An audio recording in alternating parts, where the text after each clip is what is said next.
하나님 말씀 창세기 2장 4절부터 25절 마지막 절까지 말씀입니다.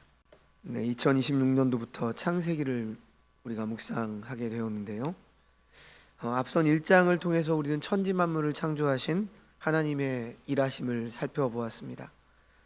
창세기 1장이 어떠한 숲 전체를 조망하고 보여주고 있다라고 한다면, 오늘 2장은 창조의 절정인 인간에게 초점을 맞추고 있죠. 오늘 보면 하나님께서 인간을 어떻게 창조하셨고, 그 인간에게 어떠한 사명을 주셨고, 또 가정을 통해서 어떻게 하나님 나라를 이루어 가시는지를 잘 보여주고 있는 말씀입니다. 자, 먼저 4절에서 7절을 한 단락으로 볼 수 있는데요, 이 4절에서 7절을 통해서 인간 창조의 과정을 우리가 좀 살펴보겠습니다. 4절에서 6절을 보시면 하나님께서는 사람을 지으시기 전에 땅의 상태를 묘사하고 있습니다. 5절을 보시면요, 여호와 하나님이 땅에 비를 내리지 아니하셨고 땅을 갈 사람도 없었으므로 들에는 초목이 아직 없었고 밭에는 채소가 나지 아니하였다, 이렇게 말씀을 하죠. 이 말씀은 마치 이 세상의 주인공인 인간의 출현을 간절히 기다리고 있는 무대와 같음을 보여주고 있습니다. 그리고 7절 말씀, 성경에서 가장 중요한 구절 중 하나가 나오죠. 여호와 하나님이 땅의 흙으로 사람을 지으시고 생기를 그 코에 불어넣으시니 사람이 생명이 된지라. 여러분, 이 말씀을 통해서 우리는 인간 존재의 두 가지 본질을 발견할 수 있습니다. 첫 번째로는 인간은 흙으로 지음을 받았다는 것이죠. 여기에서 지으셨다라고 하는 히브리어 단어는 야차르인데요, 이것은 토기장이가 진흙을 손으로 정성스럽게 빚어서 그릇을 만들 때 사용하는 그러한 단어입니다. 그러니까 하나님께서는 말씀 한마디로 인간을 단순히 만드신 것이 아니라 마치 예술가가 작품을 만들듯이 정성과 사랑을 빚으셨다는 것입니다. 그런데 인간을 만드는데 사용한 재료는 흙이죠. 즉 먼지입니다. 자, 이것은 우리의 인생이 하나님 없이는 얼마나 연약한 존재인지를 보여주는 것이죠. 전도서 기자의 고백처럼 흙으로 왔으니 흙으로 돌아갈 수밖에 없는 그러한 존재들이라고 하는 사실입니다. 그리고 두 번째로는요, 인간은 하나님의 생기를 받았다는 사실이죠. 하나님은 빚어진 흙덩이에 멈추지 않으시고 그 코에 당신의 호흡, 곧 생기를 불어 넣으셨습니다. 그러자 사람이 생명, 곧 살아있는 영적 존재가 되었다는 거죠. 에스겔 37장에서 마른 뼈들이 하나님의 생기를 얻어서 군대가 된 것처럼 생명이 없는 흙이 하나님의 호흡을 만나서 이제는 하나님과 교제할 수 있는 존귀한 그런 자가 된 것입니다. 그러므로 성도 여러분, 지금 7절이 주는 교훈은 명확합니다. 어떤 교훈일까요? 우리는 흙이면서 동시에 하나님의 생기를 담은 그릇이라는 사실이죠. 그래서 우리는 이 말씀을 통해서 두 가지 태도를 가져야 합니다. 하나는 겸손이죠. 내가 어떤 존재인가? 나는 흙과 같은 존재다. 내 생명과 호흡이 그래서 주님께 달렸음을 인정하며 교만하지 말아야 하는 것입니다. 다른 하나는 뭘까요? 자존감이죠. 세상이 우리를 뭐라 하든 우리는 전능하신 하나님의 호흡이 담긴 존귀한 자들이라고 하는 사실입니다. 그래서 나의 나된 것은 오직 하나님의 은혜임을 우리는 기억하며 살아가야 되는 것이죠. 자, 이어서 8절에서 14절 말씀을 보시면요, 하나님께서는 인간을 만드신 후에 그를 위해서 특별한 거처를 준비하십니다. 바로 동방의 에덴의 동산을 창설하시고 거기에 사람을 두셨다, 이렇게 말씀하죠. 에덴 동산은 보기에 아름답고 먹기에 좋은 나무가 가득한 낙원이었습니다. 강이 흘러서 동산을 적셨죠. 그러나 에덴은 단순히 먹고 노는 그러한 휴양지가 아니었습니다. 이곳은 바로 하나님이 임재하시는 성소였고 하나님 나라의 모형이었습니다. 자, 15절 말씀을 주목해서 한번 보십시오. 하나님께서 아담을 에덴에 두신 목적을 이렇게 말씀합니다. 여호와 하나님이 그 사람을 이끌어 에덴 동산에 두어 그것을 경작하며 지키게 하시고, 지금 본문에서 경작하며 지키게 하시고라고 하는 이 말은 단순히 농사 짓고 경비원 노릇을 하라는 그러한 뜻이 아닙니다. 히브리어 원어로 볼 때 훗날 레위 제사장들이 성막에서 하나님을 섬길 때 사용했던 단어와 똑같습니다. 자, 그렇다면 이것이 무엇을 의미하는 것일까요? 그러니까 아담은 에덴이라고 하는, 아까 제가 말씀드렸죠, 에덴은 단순한 그냥 낙원이 아니라, 휴양지가 아니라 하나님이 함께 임재하시는 성소였고 하나님 나라의 모형이라고 말씀을 드렸죠. 그러니까 지금 아담은 그 에덴이라고 하는 성전의 제사장이라는 거죠.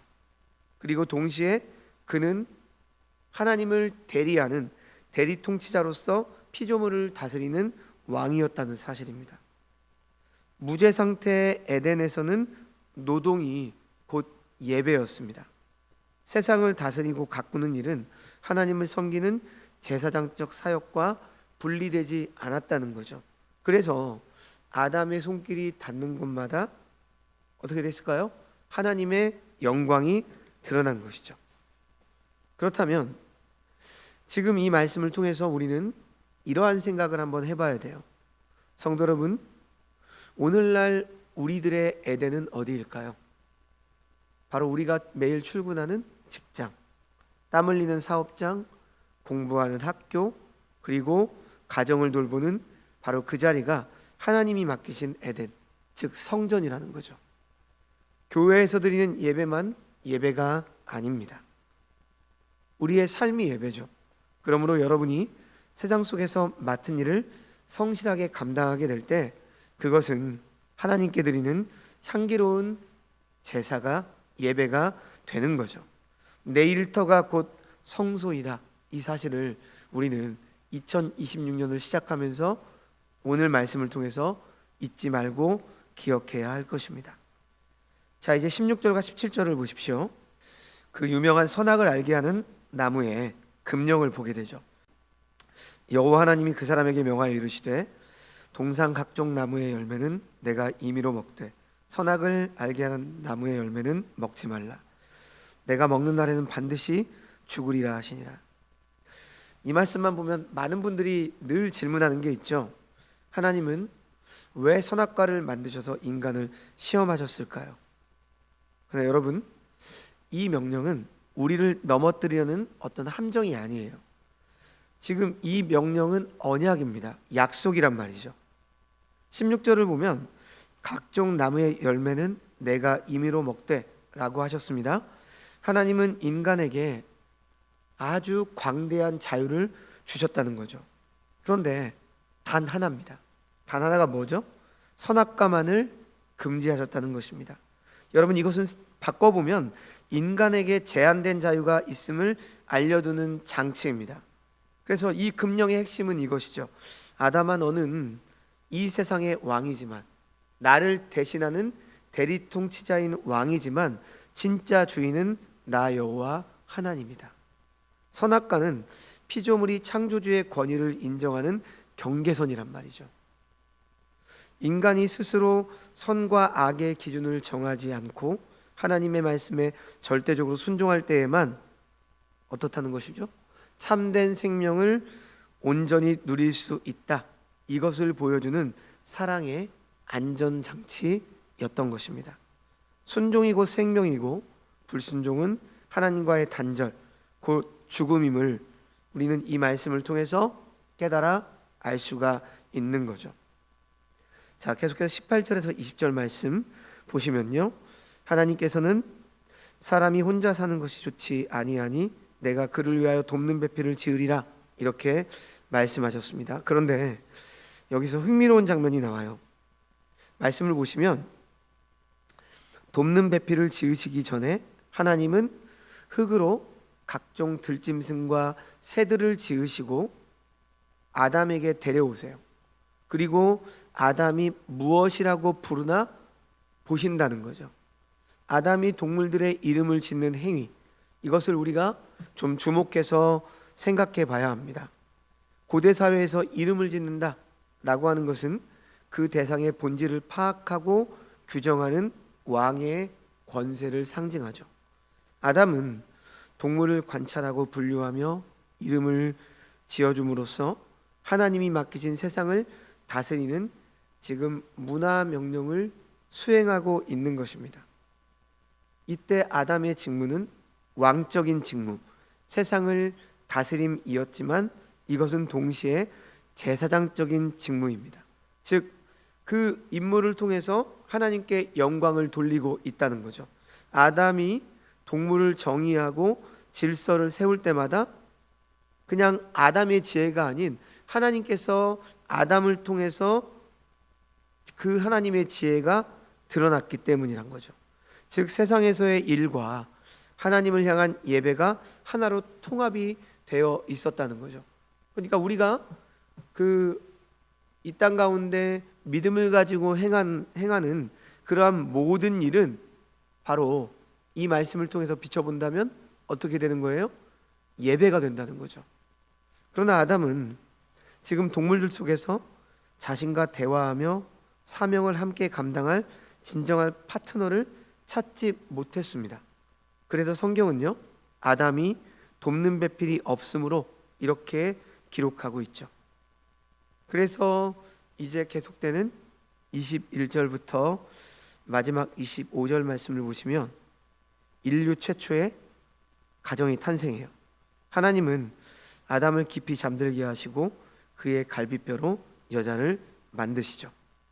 그래서 아담이 깨어나 여자를 보고 외친 23절의 고백은 인류 최초의 시이자 찬송입니다. 이는 내 뼈 중에 뼈요 살 중에 살이라. 자, 그런데 여기서 돕는 배필, 히브리어로 에제르라고 하는데요, 이 말은 어떤 남자를 돕는 그야말로 어떤 부수적인 조수의 그런 뜻이 아닙니다. 하나님께서 내가 너를 돕는 자다라고 하실 때 쓰시는 영광스러운 단어입니다. 남녀는 그래서 동등한 존엄을 가진 존재라는 거죠. 하나님 나라의 건설이라는 거룩한 사명을 위해서 함께 연합해야 하는 존재라는 사실입니다. 그렇기 때문에 하나님께서 가정을 만드신 이유는 단순히 어떠한 인간의 외로움을 달래기 위함이 아니에요. 가정은요, 사명 공동체입니다. 그래서 하나님은 아담 혼자가 아니라 하와와 함께 이룬 가정을 통해서 생육하고 번성하고 이 땅을 정복하기를 원하셨다는 것이죠. 그리고 신약성경 에베소서의 말씀처럼 이 부부의 연합은 훗날 그리스도와 교회의 연합을 보여주는 신비한 모형이기도 하는 것입니다. 그래서 마지막으로 오늘 본문 이후의 역사를 통해서 우리에게 주시는 적용점을 좀 찾아보고자 합니다. 아담 이후 인류는 타락을 했고 세상은 뱀의 후손 가인과 여자의 후손 셋 두 계열로 나뉘게 되죠. 창세기 4장을 보면 가인의 후손들은 성을 쌓고 악기를 만들고 기계를 발명하며 화려한 문명을 꽃피웁니다. 반면 창세기 5장의 셋의 후손들은 별다른 발명품 없이 족보만 이어지죠. 그래서 우리가 이 족보의 말씀을 단순히 보면 문화의 주도권은 하나님 없는 자들이 쥐고 있는 것처럼 보여요. 오늘날 우리가 살아가는 세상도 마찬가지죠. 대중문화, 미디어, 학문, 경제 등 세상의 많은 영역들이 하나님을 대적하는 가치관으로 움직이는 것 같습니다. 때로는 아이들이 가지고 노는 장난감이나 즐겨보는 미디어 속에 반기독교적인 요소가 가득해 보이죠. 자, 그렇다면 우리는 이러한 세상 문화 앞에서 어떤 태도를 취해야 할까요? 산속으로 도피해야 됩니까? 아니면 무비판적으로 즐겨야 합니까? 오늘 아담이 에덴에서 보여준 모습을 우리가 잘 기억해야 합니다. 아담에게 세상을 경작하고 다스리는 일은 곧 하나님을 예배하는 일이었습니다. 문화의 원래 목적은요, 하나님을 찬송하는 것이죠. 비록 가인의 후손들이 문화를 타락시켰지만 문화 자체는 결코 악한 것이 아닙니다. 그러므로 우리는 잃어버린 문화를 되찾아야 하는 것이죠. 세상이 쾌락과 자기 과시를 위해서 노래를 부를 때 우리는 하나님을 찬양하는 노래를 불러야 합니다. 세상이 이기적인 목적으로 기술을 개발할 때 우리는 이웃사랑과 하나님의 영광을 위해 그 기술들을 사용해야 하는 것이죠. 여러분이 서 있는 직장, 학교, 가정, 그곳이 바로 여러분의 에덴입니다. 그곳에서 성실하게 일하고 문화를 가꾸는 것이 곧 제사장으로서 하나님께 드리는 예배가 되어야 하는 것이죠. 말씀을 정리하겠습니다. 사랑하는 여러분, 오늘 우리는 태초의 에덴 동산을 거닐며 하나님께서 인간을 얼마나 존귀하게 지으셨는지, 그리고 우리에게 어떠한 사명을 주셨는지를 확인했습니다. 우리는 비록 흙에서 왔기에 한없이 연약한 존재이지만 동시에 전능하신 하나님의 호흡을 담고 있는 영광스러운 존재들입니다. 그러므로 오늘 우리가 살아가야 할 삶의 방식은 분명합니다. 에덴 중앙에 선악과가 있었듯이 우리의 삶의 중심에 하나님의 주권을 인정하는 거룩한 순종을 심는 것입니다. 내가 내 인생의 주인이 아니요 오직 하나님만 나의 왕이심을 고백할 때 우리는 비로소 참된 자유와 생명을 누릴 수 있기 때문입니다. 하나님께서는 여러분을 각자의 에덴으로 파송을 하십니다. 여러분이 매일 마주하는 가정과 직장, 학교와 사회는 단순히 생계를 꾸리기 위한 고달픈 그런 현장만이 아닙니다. 그곳은 하나님께서 여러분에게 경작하며 지키라고 맡기신 거룩한 성소인 것이죠.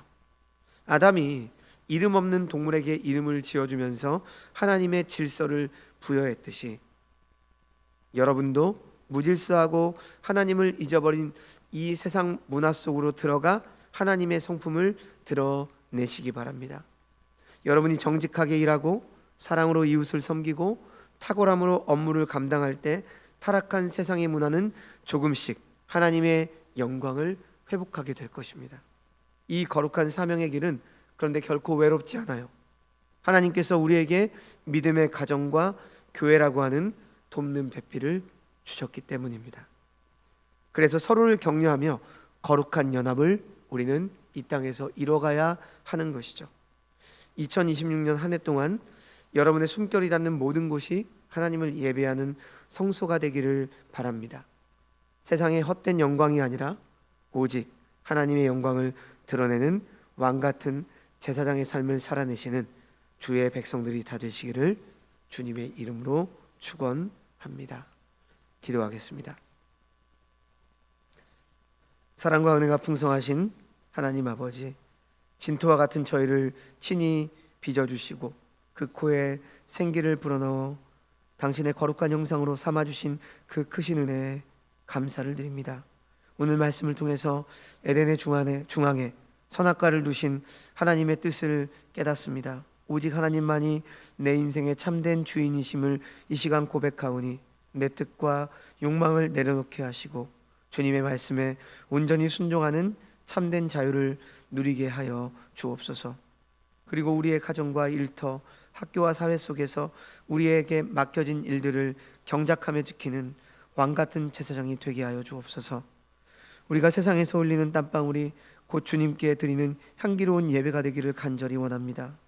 때로는 세상의 문화가 하나님을 대적할 때에도 우리에게 주신 가정과 믿음의 공동체를 통해서 거룩한 하나님의 질서를 다시 세우게 하여 주옵시고 주님의 영광을 드러내는 사명자로 승리하는 삶을 살아가게 하여 주옵소서. 모든 말씀 예수님의 이름으로 기도합니다. 아멘.